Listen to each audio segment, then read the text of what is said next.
BRS నేతల script నే BJP MP Etela Rajender చదువుతున్నారని ఆరోపించారు సీఎం రేవంత్ రెడ్డి. ఆయన ఈ ప్రాంతానికి వలస వచ్చారని విమర్శించారు. అయితే రేవంత్ వ్యాఖ్యలకు ఈటెల కౌంటర్ ఇచ్చారు.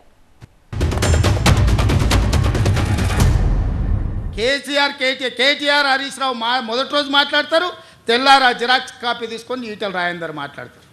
ఏందా ఈ భాగవతం ఏమనికి అర్థమైతే లేదా?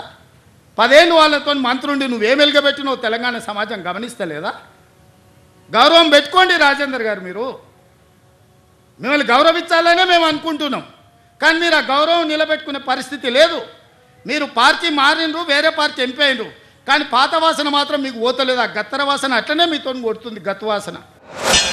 ఆయన అంటున్నాడు హరీష్ రావు గారు రాసిస్తే చదివే గంత దిక్కుమల్న పడుతుందా రేవంత్ రెడ్డి?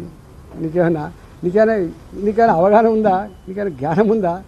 వాస్తవంగా ఎవరు మాట్లాడిన నాడు ఈ హైడ్రా గురించి మాట్లాడేది నేను. ఇవాళ ఈ ప్రాంతంలో ఎంపీ ఆయన మాట్లాడుతుడు.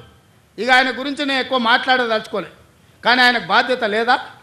ఎంపీకి గెలిచినావు కదా, మోడీ దగ్గర నుంచి ఏం తెస్తావు తీసుకురా.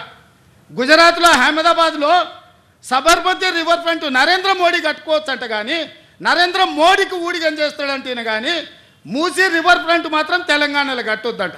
ఏం న్యాయమా ఇది? ఇక్కడ ఉన్న ప్రజలే కాదు, నువ్వు కూడా బతకనికి వచ్చినోనివే. నేను స్కూల్ స్టూడెంట్, ఇక్కడ నన్ను పట్టుకొని బతకచ్చినా అంటే నేనే శ్రీకాకుళం నుంచి బతకరాలేదు, లేకపోతే నేను రాజస్థాన్ నుంచి బతకరాలేదు. నేను ఇక్కడ బిడ్డ, నేను తెలంగాణ అస్సాం మట్టి బిడ్డని. నన్ను పట్టుకొని బతకచ్చినా అంటే ఏం చెప్పాలి చెప్పండి. ఇప్పుడు ఆయన అక్కడ ఓడగొడుతున్నామో, ఇక్కడ మల్కాయికి వచ్చి నా ప్రశ్నించే గొంతుకను నిలబెట్టుకోండి, ప్రశ్నించే గొంతుకు నిలబెట్టుకొని దండం పెడితే నిలబెట్టుకున్నాను. నిలబెడితే అన్నం పెట్టిన ప్రజలకు సున్నం పెడతాను. ఇలా మొత్తం మల్కాయిరి ప్రజలు ఆయన రాజకీయ భవిష్యత్తును చేసిండు.